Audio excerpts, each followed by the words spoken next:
may open your eyes now.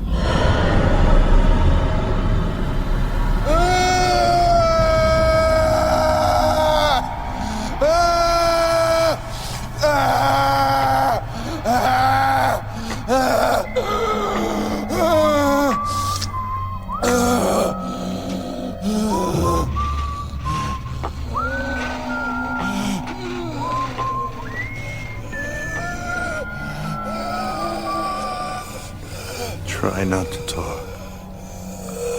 The larynx is dry. Just a little bit, not too much.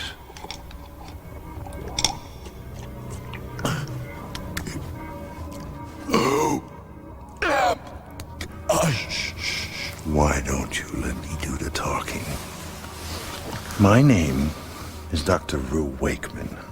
You are in a special ward of my institute.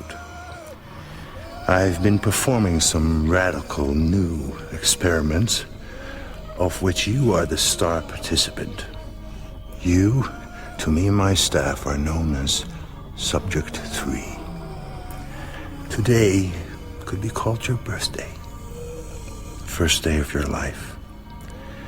But unlike other children, you were born with certain higher functions and language references already in place. You have no memory, no experience, and no past to draw upon, but you can speak and rationalize. Hello and welcome to Still Watching the Skies for February 2025. I'm Robert Reinecke. I'm Natal Morel. I'm Cody Lang. Every month, we the lesser discussed science fiction movies of the past. Some famous, some obscure, some good, some bad, all of which we believe will create interesting conversations. That brings us to this month's film, Roger Avary's Mr. Stitch from 1995, which is a postmodern take on Frankenstein. Cody picked this month's film, so he'll give our listeners a brief summary of the film and key principles, and then we'll start a discussion. So take it away, Cody. Thanks, Robert. Mr. Stitch is a 1995 science fiction film written and directed by Roger Avary, starring Rutger Hauer, Will Wheaton, Nia Peoples, and Ron Perlman. The movie was initially intended to be a TV series, but was released as a TV movie instead, due to creative differences between Avary and Hauer. The film is about a doctor named Dr. Rue Wakeman, played by Rutger Hauer, and his team that create a creature named Lazarus, originally called Number 3. Bless you. From the skin and organs of multiple men and women. Lazarus, played by Will Wheaton, learns about humans through books and develops a desire to escape after meeting Dr. Elizabeth English, played by Nia Peoples. That's all I'll say about that, because I think we'll get into the plot about the military industrial complex, I guess you could say, plot line, and the production problems with Rutger Hauer. To be fair, they might not be all on Rutger Hauer. Okay, gotcha. They probably are, but we don't know. You're right. We don't know. The alleged. How about we use the alleged? Okay, we'll say alleged in case Rutger Hauer sues us. He's been dead for 6 years, so that might be difficult for him. Well, Nat, okay, the movie's about people getting resurrected. So, all right. So, what'd you guys think of Mr. Stitch? I don't care who starts. Maybe Nat should start since Robert's dying. Well, maybe he'll resurrect himself in time to go first. Well, let me just say that this is not a good movie. It's a bad movie that has ideas, I'll give it that, but it's not a good movie. I think I said Letterboxd. It somehow manages the feat of being low budget and garish at the same time, which is quite the accomplishment. And I mean, this is kind of Will Wheaton's film, and making a Will Wheaton film, him as a star at this period of time is an odd choice. And I'm not really sure if he cut out to be kind of this Frankenstein super soldier character. There's always kind of a stretch there. I mean, he's capable enough. I mean, certainly there's been Will Wheaton stuff I liked. He's really excellent in Stand By Me, for instance, but this time of his career, not so much. Though he's not the weakest part, but I feel the main problem is it's a postmodern take on Frankenstein. Frankenstein, people have read Frankenstein in this movie. In fact, somebody's given a copy of Frankenstein in this movie, and they read it. So it's postmodern in that respect, and they kind of end up making their own kind of mistakes on this one. So, but I feel that there's some interesting takes on here. I mean, there's apparently this Lazarus has memories of the parts of the people that made up the parts of his body. So he's trying to kind of figure out his own identity, and that's actually interesting. But I don't feel that any of it is really dramatized in an interesting fashion. So yeah, I was kind of bored. And every now and then they say, I go, that's an interesting idea. What are you going to do with it? And nothing. I really feel like there's nothing that really happens in the first hour, and that kind of stretches it out until when things start happening, it's too little, too late. But that's kind of my thought. You're taking that? Yeah, for me, I think it's kind of a series of disappointments as well. The first is, I think in prep for this movie, we've been talking a lot about Rutger Hauer, and he's really not in it that much, or at least not as much as I would hope based on kind of how this movie is sold, at least on the cover. So if you go to Wikipedia, they have, I believe, like a German or potentially Dutch cover of it with a picture of Rutger Hauer on the cover, looking absolutely nothing like he does in the movie, and leading us to believe that Rutger Hauer would indeed be Mr. Stitch, but he indeed is not. And that may be potentially like the biggest disappointment of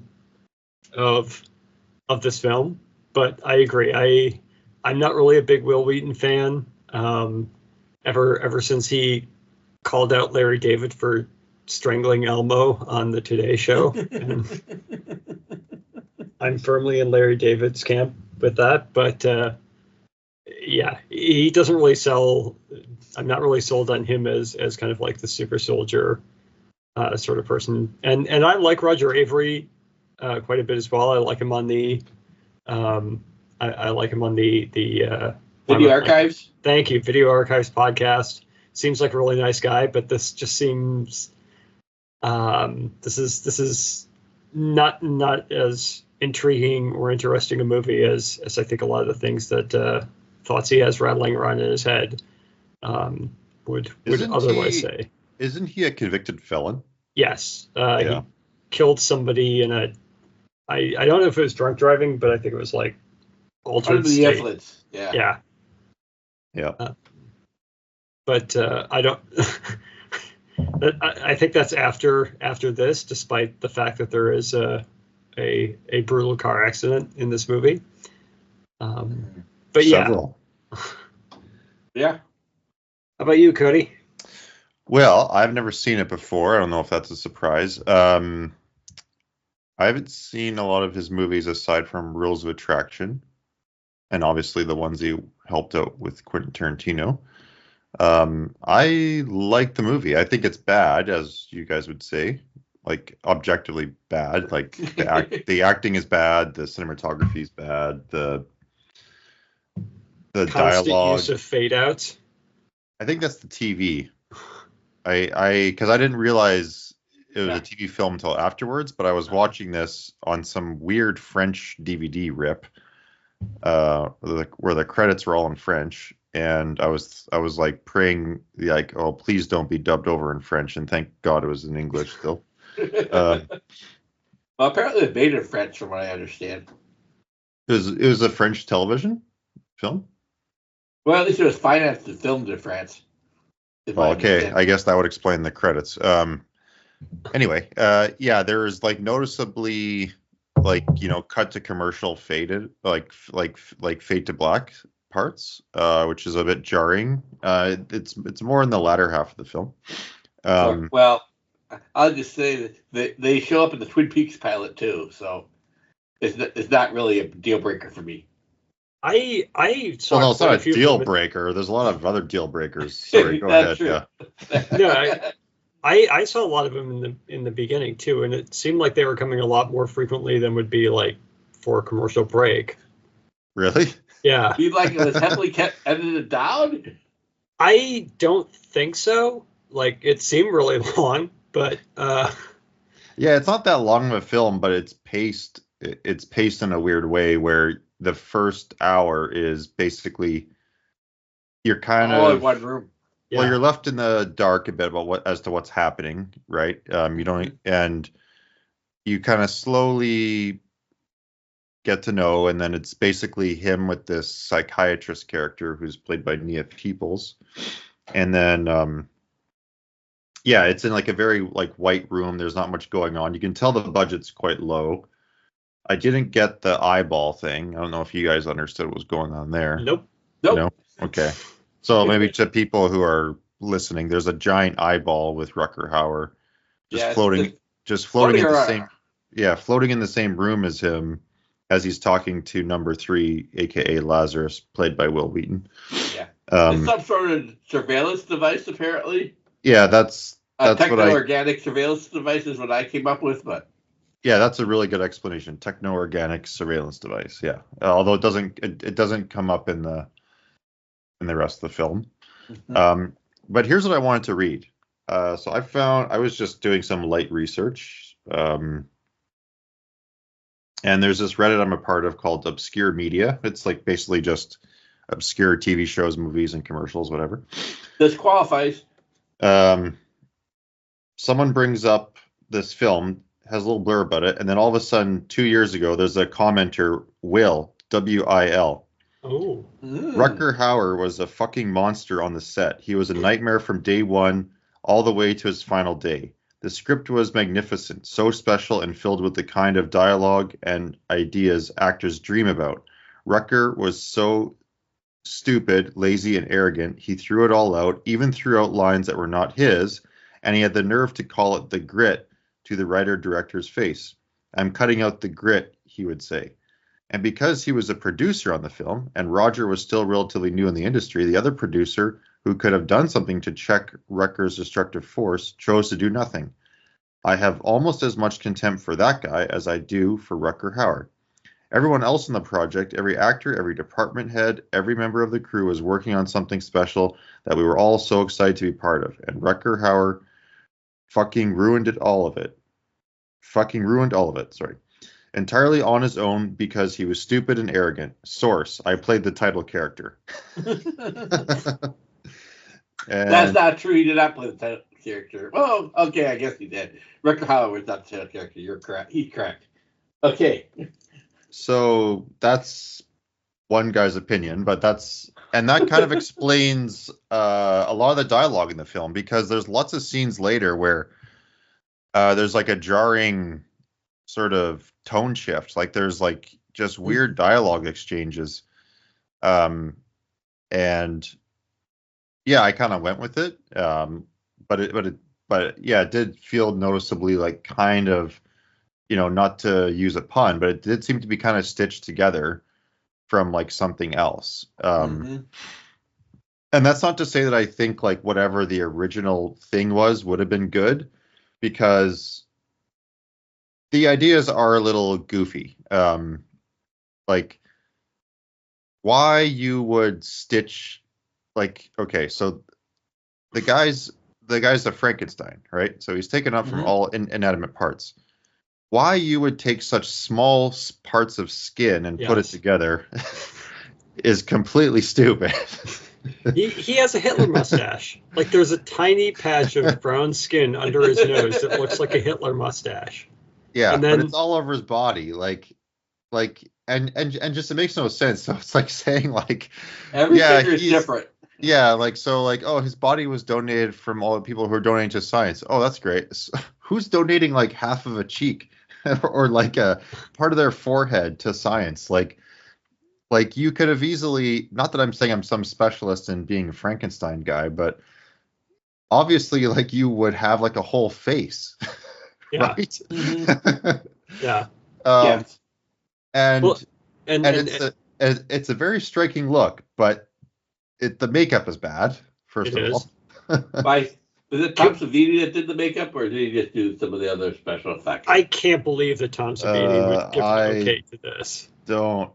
I don't know. I don't like. Is he in the credits? They're in French, so it's He's in the movie. okay. I don't know if he is. He's playing the bioweapons guard or whatever Yeah. he is. Oh, Did he right. do the makeup? Yeah. I think he did. Wow. Okay. Well, maybe he had a budget of like $10 or something, but Yeah. I would believe it. I mean, can we blame Rutger Hauer? Would Will Wheaton blame Rutger Hauer for the makeup? no, of course not. Like, there's things that are not Rutger Hauer's faults. Like, I don't think it's Rutger Hauer's fault entirely, but like, yeah, it doesn't help when like the main actor is improvising lines, and then I guess they're so improvised that you have to change then the story, which seems like it seems pretty crazy. Like that like the improvisation would be so off base that you'd have to change then the rest of the film. But whatever.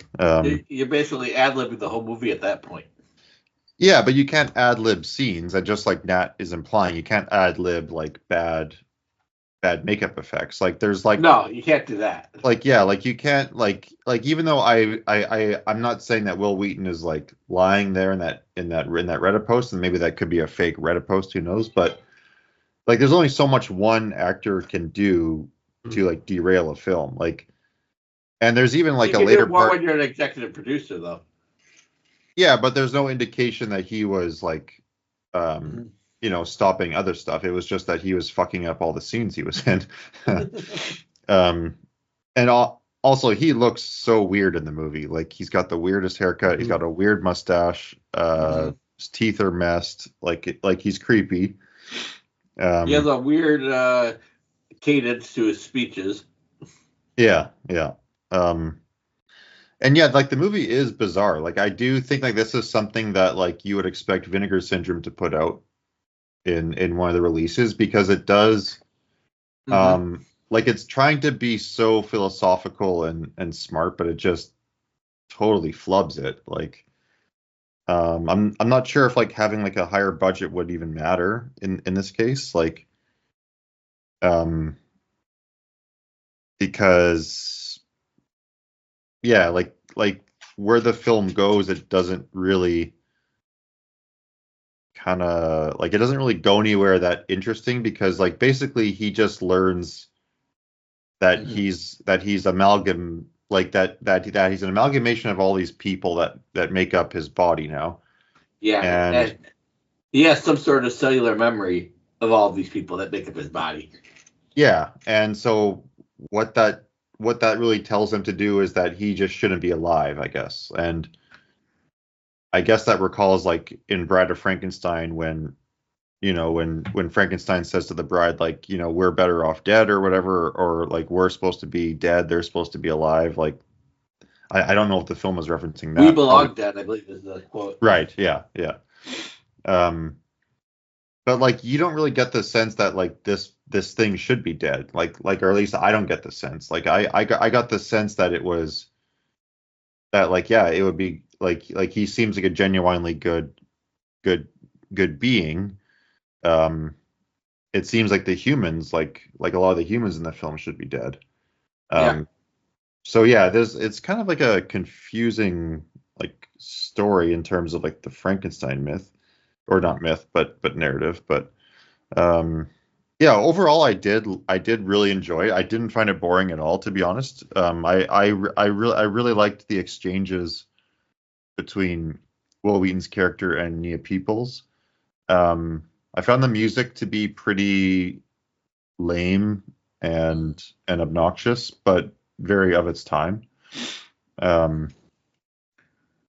And yeah, I just think it's a weird curiosity. It's a really weird movie that I would encourage people to watch because it's free on YouTube, and there's no other way to watch it. Although I think Robert said you could import it from Spain or somewhere.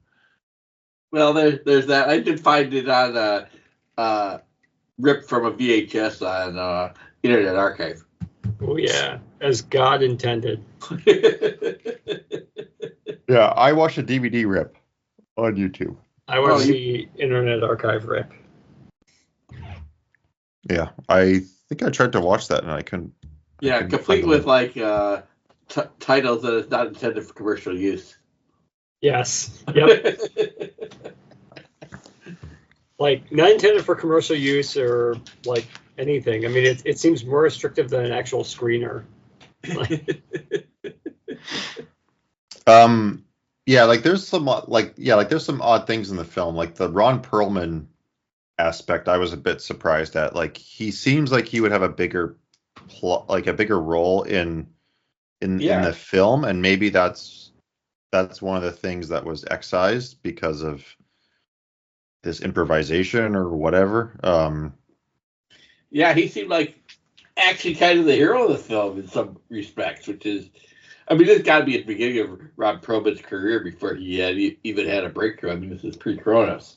He done the Beauty and the Beast TV series. Yeah. This. Yeah. Yeah, but I don't know if that counts if you're under all that makeup. That was still a decent show, and then he was in The Name of the Rose too. Yeah, I remember him there. Yeah. Although that's very much a Connery vehicle. He's okay, but like we're not. Yeah, I mean, he's not like like an A-lister. He's never been an A-lister. Let's be honest here, yeah. I mean, outside of Hellboy, but that's also lots of makeup. But that's also Ron Perlman.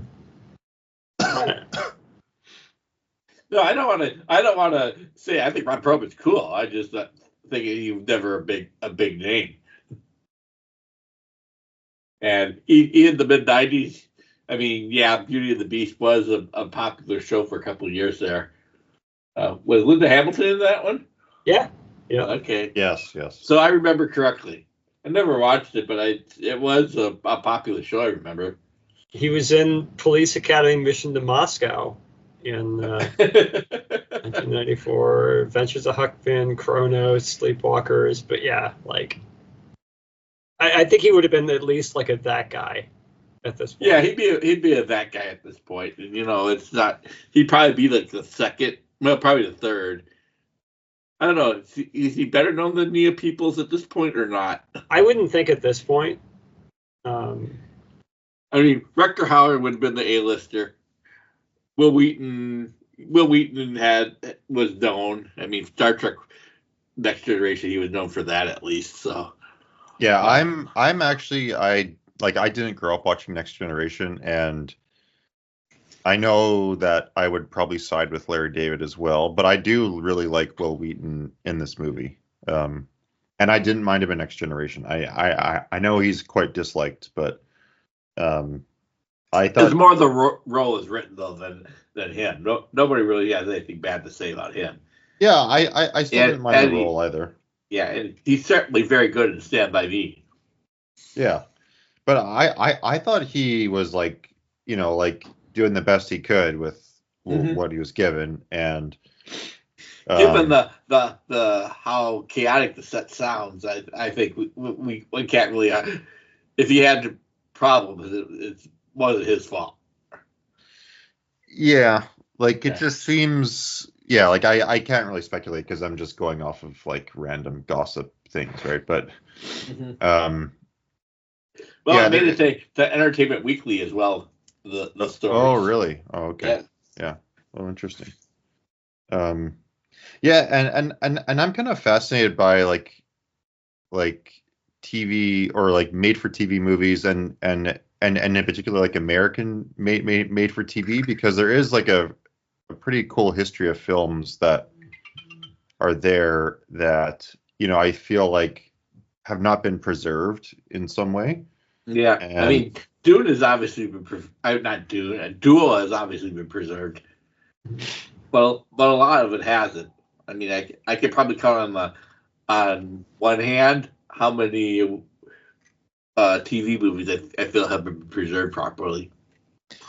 Yeah, and I feel like in the States, like they've had a pretty good industry for that, and there's a lot of films that I've read about that I haven't seen that, like things by Paul Schrader.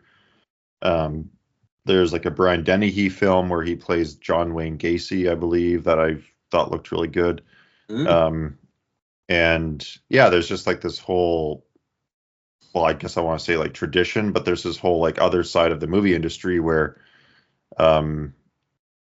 like you could be finding some good gems. Like you might not have the cinematography or technical quality of a Hollywood film, but I think you'll still find some good performances and some good stories. Yeah, I believe John Carpenter has one that's supposed to be good.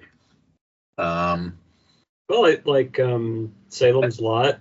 Yeah, Salem's Lot is a good example. Yeah. Yeah. I mean, Night Stalker. Oh yeah. Dark Knight of the Scarecrow. With, I think Brian Dennehy's in that one, isn't he? I think Brian Dennehy was legally obligated to be in every television movie. 75 to 85.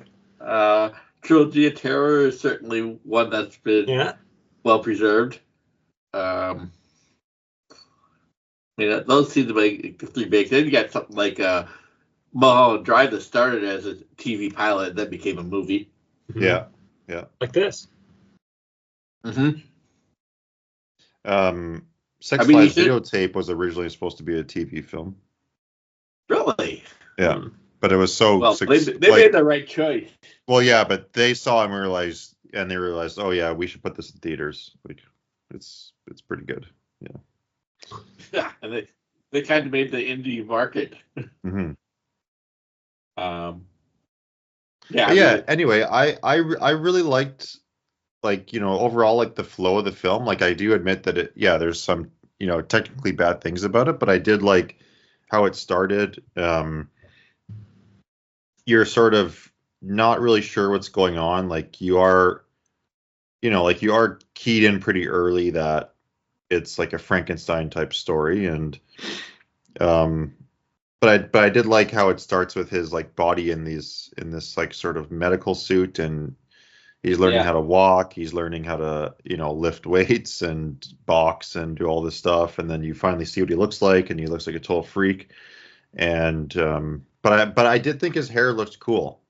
If it didn't make much sense, I'm assuming they took the idea of the patchwork of the skin to the level of the hair, because his hair had different colors, which would again make no sense. Yeah. I do kind of wonder. I mean, if Roger Avary was taking inspiration from Bernie Wrightson, because I know in his Swamp Thing Patrick Man all had different patches of skin all over of different colors or shades and pigments. So I don't put Roger Avary past the idea of pulling from a comic book. Yeah, like, to be honest, I don't know much about him, just from what I've heard from his podcast with Quentin Tarantino, and he seems like a really cool guy. Yeah, he just seems like a really nice guy and just seems to love movies. And something else I kind of was reminded of, like all the white scenes were kind of giving me THX vibes a bit, like, and that just could be like, like a budgetary thing. Like, how do we make it futuristic without anybody? Well, exactly. Yeah. So how do we make it seem like someone's in a big scientific facility, but we can't show that facility? Let's just have a white room. Then that's like super white, and there's no really like definition to it. Yeah. Or sorry, depth. Yeah, and they're all wearing white suits too, so they kind of blend in and kind of come out depending on where they are in the lighting. So I it's kind of a nice touch. I felt it kind of wore out its welcome. Yeah, there are some very weird things though in the film. Like, and here's probably my favorite part of the film. He escapes and takes the one dorky doctor his yellow car. Okay. Do you guys know where I'm going with this? I do, I think. Okay. So there's a car chase. Yeah, a couple of Broncos in these dune buggies. Yeah, so there's like a Bronco that's like painted black that looks actually pretty badass. But he somehow, I'm assuming with his like superior intelligence, like kind of jams his little dinky European car into the tires, spins the Bronco around, then accelerates very quickly and pushes the Bronco off a cliff. It explodes, and then a noticeable skull forms out of the smoke. Yes. Yeah, what is going on? Like that was like a Takashi Miike thing. Like that was like so weird. It is. It's a nice weird touch, and I was amused by it. Yeah, I was caught off guard. I was like, "What did I just see?"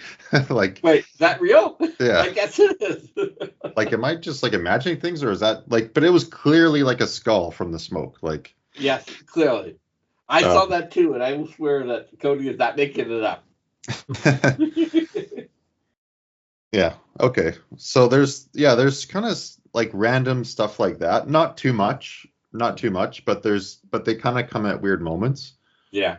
I was kind of disappointed that he escapes only to come back in like less than 10 minutes. I know. that was, I mean, I felt like you had some of the ideas that you would use if this was actually became a series that they had left into the movie. Like, he would go down and kind of finish the unfinished business of the people that died.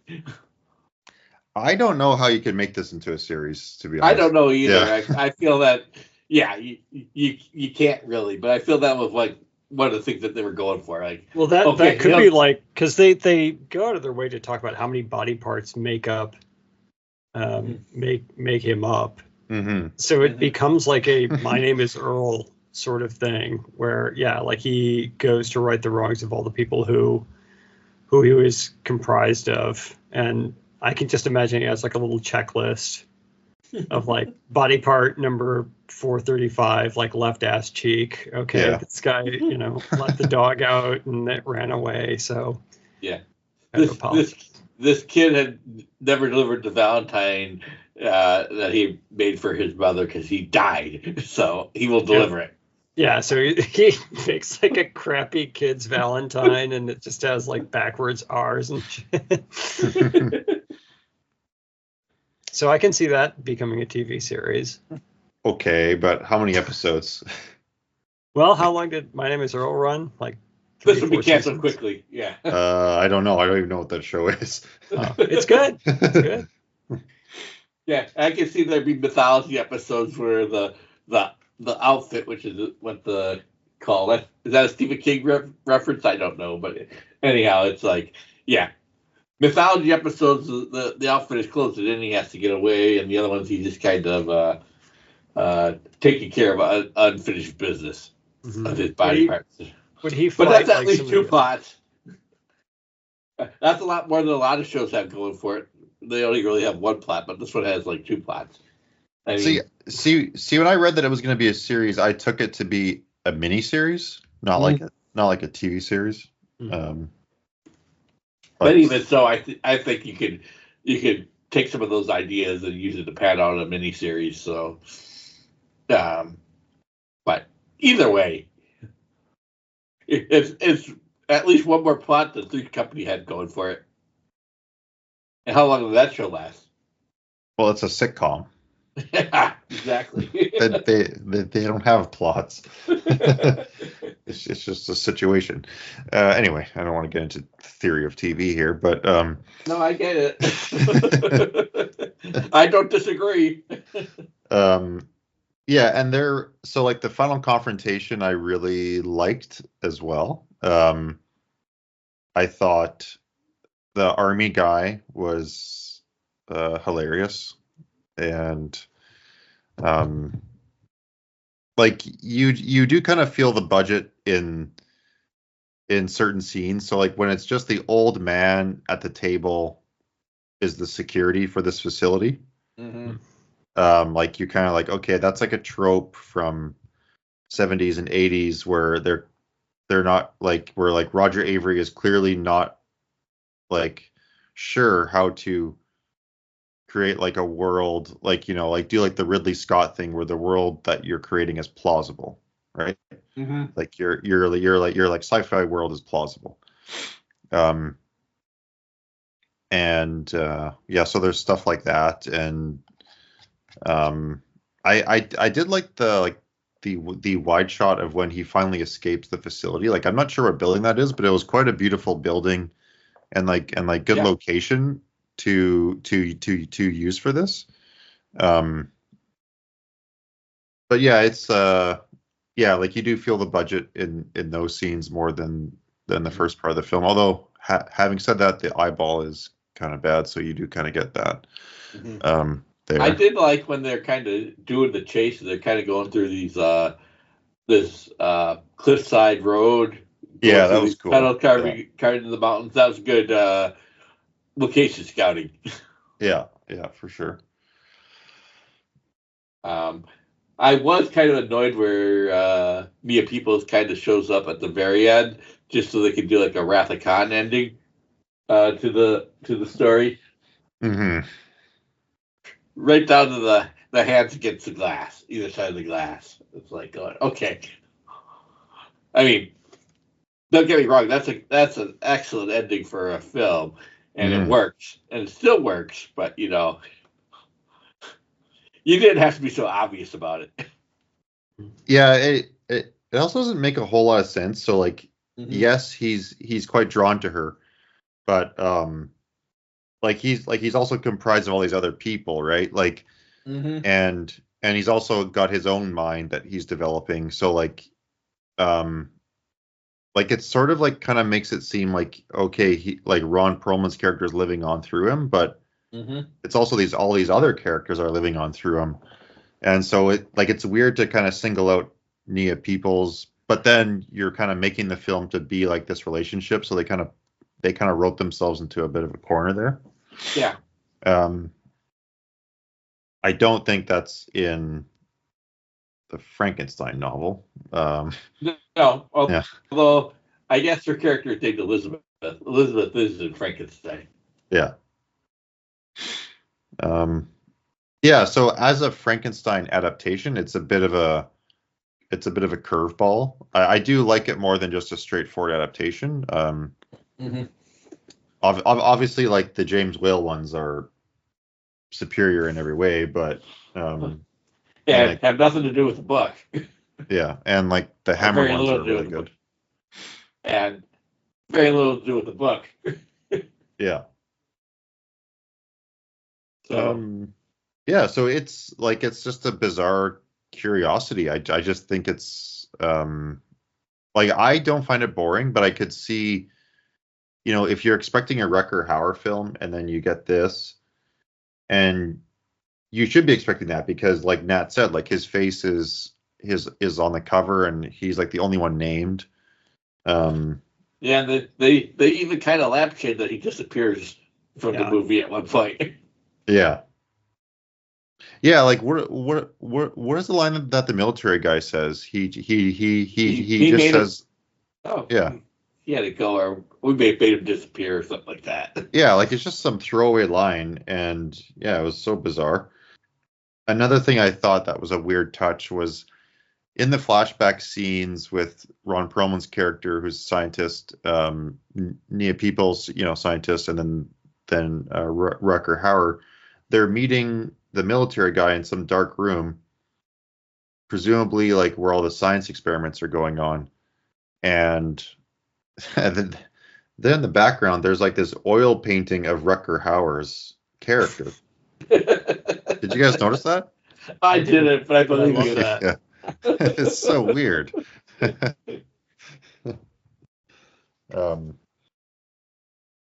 Without a shred of irony, the military guy gets his coat, his leather coat put on like he's some member of the Gestapo. Yeah, I know. Yeah. They're not being very subtle there, but yeah. I was kind of amused by that. I was hoping there'd be a bit more mention of like this secret society or this like secret organization that's funding them, which is just, a stand-in for like I guess like an authoritarian government. Mm-hmm. But yeah, I'm assuming that would have played out more in the botched series that they were going for. Yeah. I know it's like some sort of war with Mexico they were in. Right, yeah. Which Right. kind of feels like a RoboCop kind of bit of satire. I forget what it was that we were exactly fighting, but it was, as I said, it felt satirical. Yeah. Yeah, it's definitely unique. But if It is. it's not great, but it's, I don't know, it's interesting. It's fun. It is, and I'm surprised it hasn't showed up on something like MST3K. Yeah. You could have fun with it, but Oh yeah. like there's several Rutger Hauer films that could show up on MST3K. They could probably make a whole season of them. That's ultimately like the television series that this becomes is for MST3K. And I will say, even though he supposedly ruined the film, I thought he was pretty funny in it and pretty. I mean, I thought he was good. I don't know what he was going for, but I have no idea either. Yeah. Kind of like going, oh, I'm like Brando in Apocalypse Now here. But Yeah. he's not bad, and he's not bad playing off of Will Wheaton either. I mean, everybody else kind of, except for Neil Peoples, is kind of a non-character, and I guess the general is a character, but everybody else is just kind of like there. But for 3, 4 main parts, 5 main parts, we count Perlman. I guess it's not bad. Mm-hmm. Although they clearly are doing some very cheap made-for-TV stuff with how they show cars rolling, or at least the interiors of cars rolling. Right. Oh yeah. Yeah. Yeah, there is I don't know if this was meant to come off that way, but there is this weird, I guess part of the film where Will Wheaton is driving, and it's in the same spot where the car accidents happened, but now he's not going to get into a car accident. Yeah. And it doesn't really, like, it plays off as like he's overcoming something, but you don't know why the other people got into a car accident in the first place. Because especially in the other flashback where it was the husband and the son, like it just looked like they were driving alone, and then just and then just rolled the car. And then I'm not sure if. Oh, sorry. Go ahead. I think a car kind of sideswiped them. Right, but it's not tied to like anything that's happening in the film. No, it isn't. Or is it? Oh yeah. Okay, that's what I thought. So yeah, then when he goes back and then he somehow overcomes this road where everyone is dying on, because I think that's the same road where Ron Perlman crashed his car too, right? Or is it, or is that somewhere else? I can't remember how Ron Perlman died. So I think he was also in a car crash. Okay. I think, and I think that there's this weird scene is like of him driving back is kind of played off as like him overcoming these previous car crashes. But there's like the film is not about cars at all. Nope. So it's just another odd part to the third act. It's kind of weird too that like Will Wheaton's Lazarus character has like never been out of the facility, but he can drive very well. Yeah, he has that Michael Myers skill. Especially when like all the parts that he's comprised of like don't appear to be especially good drivers. Yeah. Exactly. Yeah.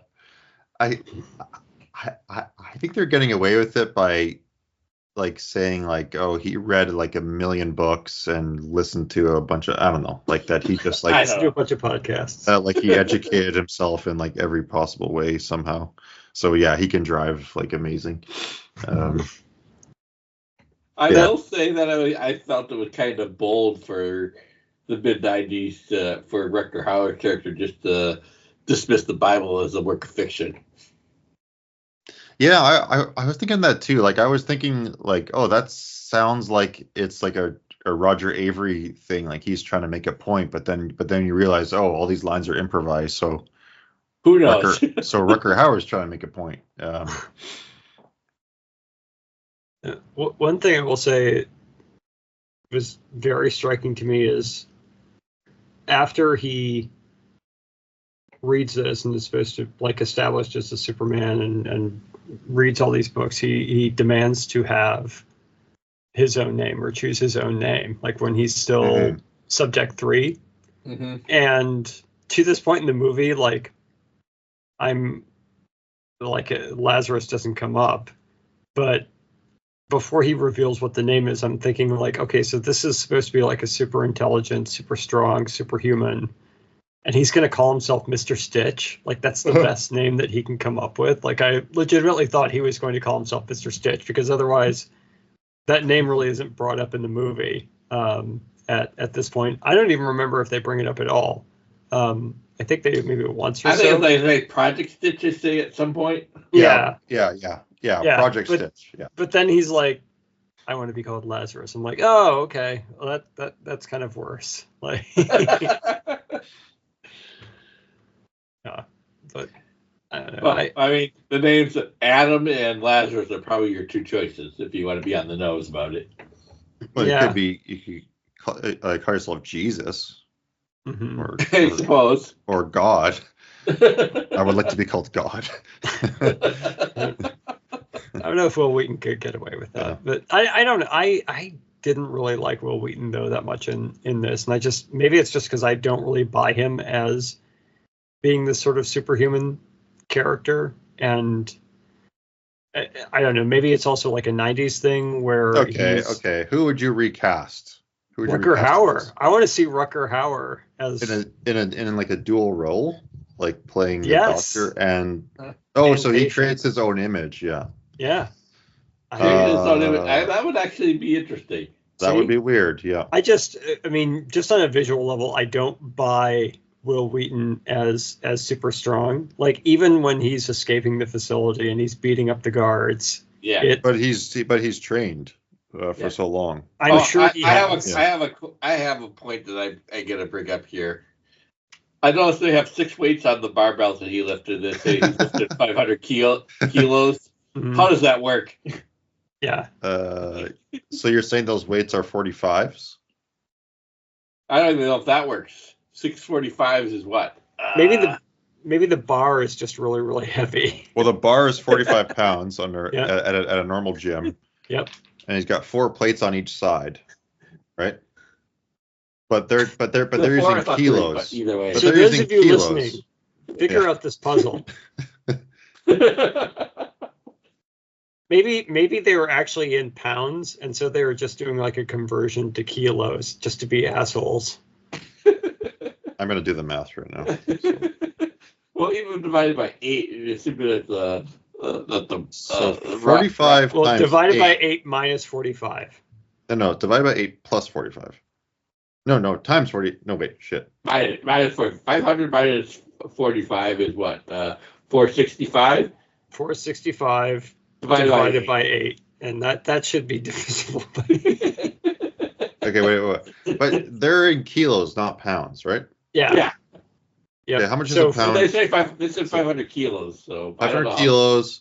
But 45 pounds, so 45 to the conversion of kilos. 45 divided by 8. So 500 minus 8x. Okay, maybe just in the future the weights are heavier. So the plates are heavier. So if it was 500 kilos divided by 8 plates, or was it 6 on each, or 6, Robert, or 8? It was 4. I thought it was 6, but you said 4. Okay. Yeah, 4 on each side. So that means 1 kilogram is like 2.2 pounds. Let me do the conversion the other way: pounds to kilos. This is not working. Yeah, no, it's those plates are heavier in the future. Okay. Well, 45 pounds is like 20.4 kilos. Mm-hmm. Okay. So we could say 480 divided by 8. Okay, that'll work. But I don't know if you would have 60 kilo plates. Yeah, no, yeah, Yeah, exactly. You wouldn't have 60-kilo plates. Well, you wouldn't Yeah. in a normal gym, but maybe in like a science gym. In a science gym. Well, it also has to, like, one of them has to be heavy enough to launch at an eye and have it explode into odd metallic yellow goo. Yeah. So I think that has to be 60 pounds slash. Well, either way, I don't think the bar represents 500 kilos. Not Look, that I expected- I bought everything with Will Wheaton in this. Even the Hitler mustache. I definitely bought that. Even the fact that, like, he has what on his right eye is taken Like from a black man, but then, like, as you get in closer, it's I'm not it's saying actually his normal I'm skin not color. saying I like it. I'm just saying I bought it. Okay. Well, I don't buy So anything. you would recast him, Rutger Hauer, in a double role. I would recast Rutger Hauer in a double role. I would have Lazarus take up smoking and just be in, like, much more gruff, just downing Bacardi 151. Wouldn't Ron Perlman make a better Mr. Stitch than Will Wheaton? That's fine with me too, but I was promised Rutger Hauer in this movie and on the cover. And so I want to get my fill of Rutger Hauer. I want to see Rutger Hauer try to seduce Nia Peoples, and as creepy as that may look, I would find that more engaging and believable. It's a little creepy with Will Wheaton in her. It is. It's very 'Cause creepy. she looks like he looks kind of like a teenager, Mm-hmm. and she looks like a 30-year-old. Yes. Yeah. And it's very attractive 30-year-old. Oh yeah. Yeah, that's not what I'm getting at. No, but yeah. The age Now Robert's being difference is very creepy. attractive. I don't want to be a pig, but They also do have Ron Jeremy in the movie, so yeah, maybe he could be Mr. Stitch. just some weird casting all around. Yeah. I mean, I can see why Will Wheaton would want to do it, and I can see why people would say, yeah, Will Wheaton is something, maybe not up and comer, but a young TV star. Maybe stars kind of pushing it, but Well, let me just add another thing by Will from 2 years ago on Reddit. Yeah. Someone asked him, Noah T Music asked him, what was your initial lure? I think he means draw. Lure to the script, and what would you want someone to understand about the initial project versus the finished project? Will says it was the retelling of the Prometheus myth, of the Prometheus myth. I was the monster, and Rutger Hauer was Dr. Frankenstein. Yeah, no shit. The dialogue was gorgeous. The story was so clever, and the prose in the script was more like a novel than anything I'd ever read to that point. To be fair, he had mostly been on Star Trek. And a Stephen King movie. And a Stephen King movie. And believe it or not, I was super excited to work with Rutger Hauer because I loved him in Blade Runner. It's barely in the final cut, but I wish a viewer could experience the attention behind the original story to retell that myth. Well, first of all, this is not the Prometheus myth. No, it's not. Second of all, like, the dialogue itself there is a line of dialogue that I actually wrote down. Let me see if I can pull this up here. It's early on, after he's gotten his superpowers. Mm-hmm. It's Mr. Stitch / Subject 3 / Lazarus / Will Wheaton says to Rutger Hauer, I have a knack for fisticuffs. Response, that's the understatement of the century. I don't know if I would say that's gorgeous dialogue. Well, no, you're right, but that's not the script.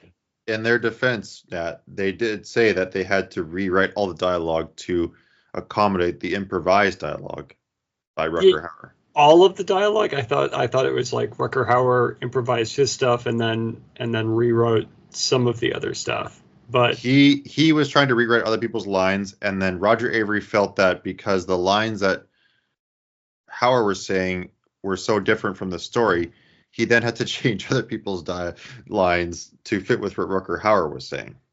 Okay, but this does fit in with the context of like what they're trying to get across in the scene. They're trying to get across that he's strong. It And does. that he can I'm fight. just saying that potentially, according to this Reddit post, that was the indirect result of Rutger Hauer's improvisation. Maybe, but I'm not buying it. I think Will's full of shit. I know. And he's know. in this post itself. He's already gotten the Prometheus myth wrong. He's talking down to the audience as if like, oh, we didn't make the connection between this movie and Frankenstein, even though the movie spends the first hour reestablishing that fucking connection like over and over again. It's in the dialogue. Yeah, it's pretty blatant. Like, I know. I'm just saying. Take it easy, Will. Just take it easy. And you know, if Will is so incensed by this, he could have quit. Like, he didn't have to sign off on this. He could have done something else, and then we could have had Rutger Hauer step in. I don't think that's appropriate. Yeah, I'm not gonna say. Yeah, I'm not gonna say his choice was quit or be on board with everything that was the final product. I think there's a gray area there. I'll do the best I can, but okay. But if he's going to be that passionate in a Reddit post, also like from 2 years ago, which is 4 years after Rutger Hauer's passed away, like did he call him out during Rutger Hauer's lifetime? No, I think he's afraid of him. Yeah, like there has to be some degree of embellishing here, and if he is that passionate about this project, if it is gorgeous and some of the most gorgeous dialogue he's ever read, and the story is so intriguing, I feel like that passion was not translated into action during the film. Well, you're right. Yes. I kind of feel the script was so good, somebody would have reworked it over the last 30 years. So, I mean, is online? Can we see like what the original script was? I did not read the original script. Okay. Does a copy of the original script exist? Is the fisticuffs understatement of the century? There's other lines though, like yeah, like there's other worse lines than that. Yeah. like not said by Rutger Hauer either, like by other characters. I just don't remember them, but I remember. I think the general has some really. Yeah, the general has some pretty bad ones, like pretty funny ones. But I mean, like if one of the lines that is clearly or demonstrably true or proven to be Rutger Hauer's improvisation, like being the Bible is fiction, that's a pretty decent line. Yeah, no, I'm not saying that I agree with Will Wheaton. I'm just saying what he's saying. I think Rutger Hauer's lines are pretty funny. I'm not trying to put words in your mouth, Cody. I'm just trying to call out Will Wheaton on some of his embellishing, overly emotional, whiny bullshit. But no, but even in instances like this, though, like I think the Marlon Brando stuff on like Island of Dr. Moreau, like that is some of the most interesting stuff in that movie. Like his contributions to it. Yeah, we have to cover that one sometime. Yeah. Or like the stuff like his ideas for Superman, and as ridiculous and outlandish as they sound, like there is genuine creativity there. I don't know how it would look. Maybe it's better that they didn't go with that, but it's not uninteresting. It's not dull. And I feel like if we're going to put it on Rutger Hauer that he came up with a line that's as banal and shitty as I have a knack for fisticuffs, that's the understatement of the century. Like I'm not buying that somebody who is going to improv his lines is going to come up with something like that flat. You can always edit out a line if it's really bad or if it doesn't work. Yeah. You have options, because I'm sure if you shoot it again, Rutger Hauer would come up with some other line too. Yeah. Just encourage him to keep improvising. Yeah. Cool. So, great lesson for Roger Avary for his next project. Yep. Unfortunately, Rutger Hauer has passed away. Yeah, I don't necessarily think that Rutger Hauer would not be difficult. And I know that, but I agree that we can't just blame every line of dialogue just because Rutger Hauer is being difficult Yeah. for the whole movie. I also don't see like the poetry, the elegance of the novel coming through in this movie and in whatever iteration. Yeah, I mean, I don't see it in the. I mean, I think they have some scenes between just Will Wheaton and Nia Peoples themselves, and I think they're fine. But yeah, I don't see poetry in them either. Mm-hmm. I mean, I do agree that there are ideas in here, and I give credit for that. But I don't feel that they're dramatized. Yeah, the main, like the one cool idea is the cellular memory thing. That's cool. Yeah. That's about it for me, anyway. Wonder if he pulled that from Swamp Thing, from the anatomy lesson. Yeah, maybe. I feel like I've seen this before, or seen something like that before. I mean, there's the. Yeah, for sure, of course. But like I think there's I think it shows up in. I think it even shows up in Mary Shelley's Frankenstein by Branagh, where De Niro's at one point wondering how he learned to play an instrument. Is it in the brain, or is it in the hands, or where is it? Where did it come from? And it's sort of like from Hands of Orlok too. I think from like that old silent film where the guy thinks he's going crazy because he has the serial killer's hands sewn onto his body. Well, and I think there wasn't a Hitchcock film that was made where like somebody had an eye transplant and then they could see the eyes of the killer. Oh, yeah. That's cool. Yeah. Yeah, wasn't that like the Eyes of Laura Mars? Yep. Yeah. Yeah. Yeah. But I mean, it's the film does not say that these ideas are original to itself. No, and I agree that could be something pretty interesting. But I don't know. To your earlier point, Robert, I just don't feel that they add something new to that idea, even if it is the best one that they have in the movie. But it's in short supply. I mean, they have some ideas. Yeah, but if they have ideas, that was but so chaotic that they couldn't properly dramatize it. But it's also like the ideas that everybody else has had before, like the idea of, oh well, he can read books really fast, or oh he's a military experiment, or that he will attack his creator. Like all of these things, just I don't really seem that original. Well, because it's a modern retelling of the Prometheus myth. Yeah, but that's the thing. Like, okay, but what is modernity bringing to that story? What is floating eyeballs, which are gone in the first half hour? Racist skin design, which looks pretty bad. Cool hair. Well, it was the 90s. But no, I mean like Frankenstein. Cool furniture.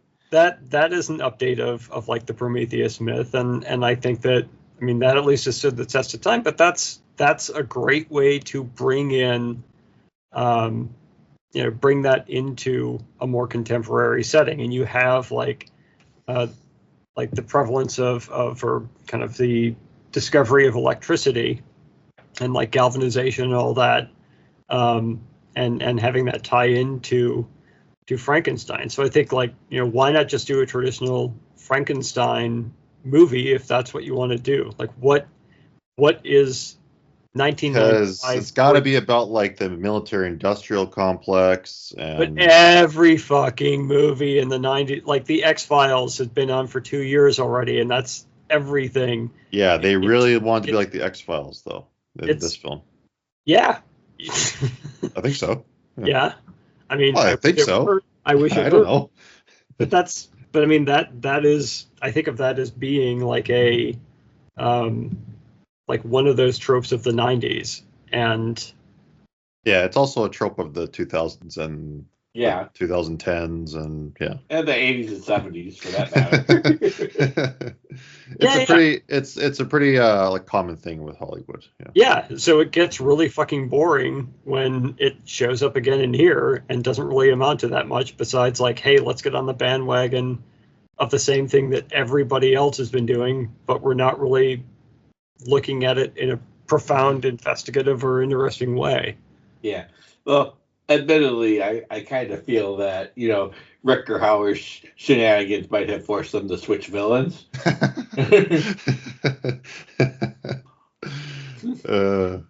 Yeah, right. Because he had that painting of himself. So, like, you think maybe there was more of those paintings around, or maybe not. Maybe just the one. I don't know. But we don't know. But I kind of feel that the military kind of is. Well, we got to have some villain here, and if Rutger Hauer is not it, what can go for? Yeah. I would actually like to read the script. I don't read many scripts for films, but just to like I wouldn't read the whole thing. Maybe just if the first 20 pages are good, then I would read the whole thing. But if it's like stupid like the movie, then I would say, okay, I think maybe people are overblowing how good this project was. Yeah, I mean, I fully believe that Rutger Hauer and Roger Avary were not on the same page, and it kind of unraveled starting there. I guess. That's I'm well aboard that. I just don't feel that I kind of with that here. It's like we can't blame everything on Rutger Hauer, especially since Rutger Hauer was apparently fired midway through. No, of course not. No, you can't blame. Well, you could just blame I don't like you would just basically blame the scenes he was in, and if somehow he said in his improvising, he somehow dropped like a new plot point, which I don't think he did. To be honest, I think he was just saying weird stuff and saying it in a weird way. But I don't think I don't really remember what he said, to be honest, most of the film. So I can't really speak with confidence on that. But I don't think he was like dropping new plot points so that they had to be like, oh crap, now he mentioned this, so we have to rewrite, our third act because he actually said it was this and not that, But at some point, though, some of that blame then has to fall on Roger Avary. If you're the director. Yes, that's my point. Yeah. Yeah. But I haven't seen Rules of Attraction, and he did Glitterati. I haven't seen Killing Zoe or Lucky Day. I haven't seen most of his films except for this one and Rules of Attraction, which I thought was pretty good. Yeah, but I mean that's based on a Bret Easton Ellis novel. Glitterati is based on a Bret Easton Ellis novel. Yeah. So I haven't seen the adaptation with Neil Gaiman for Beowulf, didn't he? He wrote it. Yeah. Yeah. But yeah, okay, working with Neil Gaiman, and then I haven't seen Silent Hill, which he also wrote. I have seen Pulp Fiction, but for something that is written just by Roger Avary, I don't think I've seen anything like that. So I don't know if what his actual writing style, what kind of dialogue he would write would be, and if it is more in line with fisticuffs, understatement of the century, or Bible is fiction. So I don't know. But have either of you seen anything that he has just written without either a collaborator or based on an existing property? No, I don't think so. But hey, look, I'm not saying he's a good writer. I'm saying Will Wheaton thinks he's a good writer. Fair enough. They thought the script was good. Maybe it was only television good. Will Wheaton thought the script was good, but what does Ron Jeremy say about the script? Well, he probably didn't like it. He's done more movies than everyone in both the cast and the crew, so he would be a connoisseur. I can't argue with you there. Yeah, and he was in Ghostbusters, so yeah, and he was in Boondock Saints. Yeah. By the way, no. I will agree though with Cody that I was not bored by this. I can't say I really enjoyed it that much. Look, I would watch it again. I'm serious. Like this to me, this movie should be on Tubi. Like this is a Yes, it should be on Tubi. This is a classic Tubi movie. This should be on Pluto. And Pluto. Yeah. Anything, like that. Like I was thinking, this should not be hard to find. Like no, of course not. Pluto should have a Rutger Hauer 90s channel, and this absolutely should be on it, along with Split Second. Yeah. At least Mr. Stitch's title makes sense. Yeah, I guess it does. Yeah. Not a good title. Well, it's better than Lazarus, though. Yeah, Split Second is that the monster can kill you in a split second. So Yep. Yeah. It's like that's really a reach. I believe at least I give credit for not using the title in the movie. Yep, good job, guys. Good guy. Good restraint there on Rutger Hauer's part. So yeah, I mean, I don't know if I have anything more to say. Nope, it's very 90s. It's very obviously a TV film. Yeah. And it is bizarre, but I liked it. Yeah. Okay, cool. We talked more about Mr. Stitch than I thought we would. I thought we would talk a lot. We talked more about Mr. Stitch than Will Wheaton did. Fair enough. What's the next film, Robert? It's your pick. Yes, it is my pick. Well, I thought I would stay in the bad movie zone, and I would honor the spirit of the upcoming month. So I have chosen the famous, I don't know, the classic Leprechaun 4 in space. Oh. Sorry, say again? Leprechaun 4 in space. Oh. Is that Leprechaun 4 : in space? Right? Yes. This is going to be sweet. Now, will we need to watch the preceding 3 Leprechauns to know what's going on? I have no idea. I haven't watched them.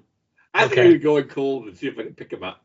I have seen the original, but I've not caught up on the rest of the saga.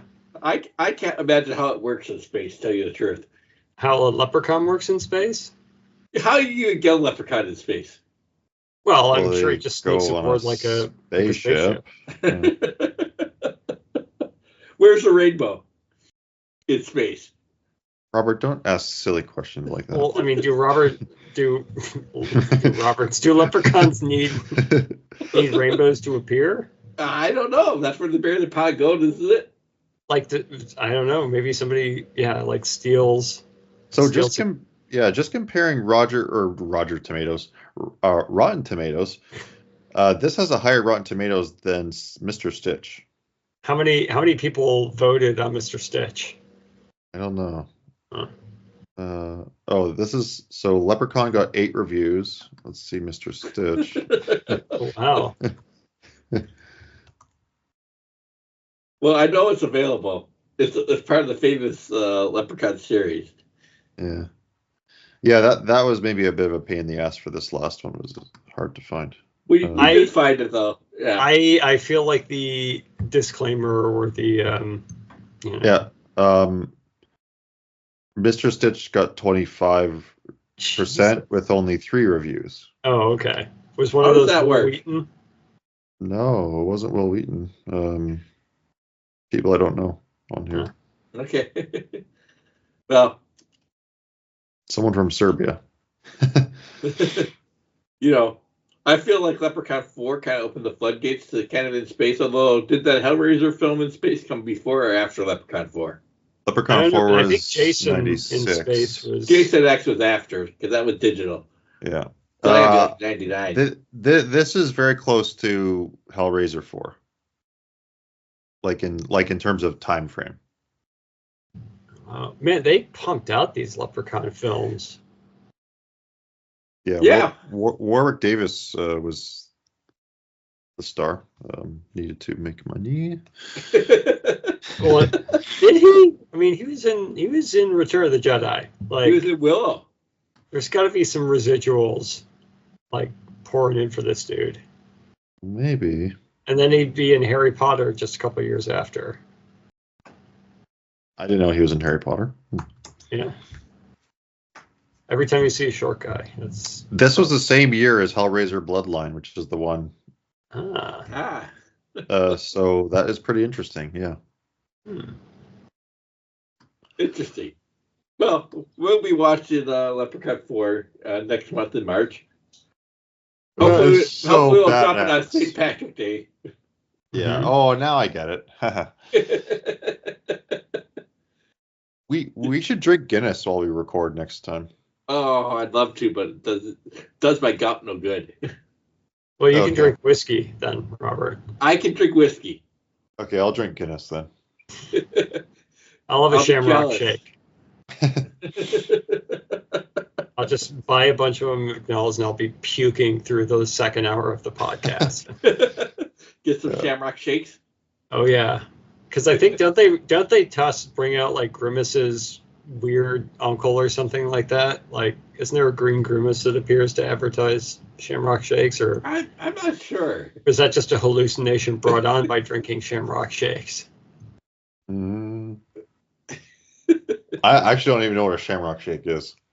Oh, it's a green mint shake for well, yeah, St. Patrick's Day, basically. Yeah, for McDonald's. Oh, that's why I don't know. Okay. I'm reading too much of the synopsis of Leprechaun 4 in Space, and I already came across what I think probably will be the highlight, so I'm going to stop reading that. Yeah, I'm going to go in clean. Yep. Yeah. But I guess In Space would be before In the Hood, so Leprechaun had its bases covered. I like that the Leprechaun feels the need to like leave Earth before entering the Hood, like working his way up to go into the Hood. Well, you gotta give him credit. I do. So, we'll have to look up the release date for Leprechaun 4 and Hellraiser Bloodline just to see which was actually first. Oh, like which month? Well, I mean, they have release. They gotta have release dates. Yeah. Oh, yes. I think they're. Yeah. Sure. If you want. Yeah. Okay. So Hellraiser Bloodline was released March 8th, 1996. March 8th. Okay. Leprechaun 4 in Space was released October 31st, 1996 in Russia, and then February 25th in the United States. So the Leprechaun made it into Russia in space before making it to the United States, which seems appropriate given Russia's history and Hellraiser beat it Leprechaun 4 to the punch. Yep. Huh. Cool. Apparently, Debbie Dunning, who was one of the Tool girls in Home Improvement, is in this movie. So. It's a cool connection there. Yeah. All right. Well, let's wrap it up. Yes. We'll wrap it up here. So, if our listeners have questions or comments, they can email us at Leave Us a Note on Facebook. Also, feel free to share links on social media. Thanks for listening. We hope you'll join us next month for Leprechaun 4 in Space. Bye. Bye. Take care.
Watch the skies, everywhere.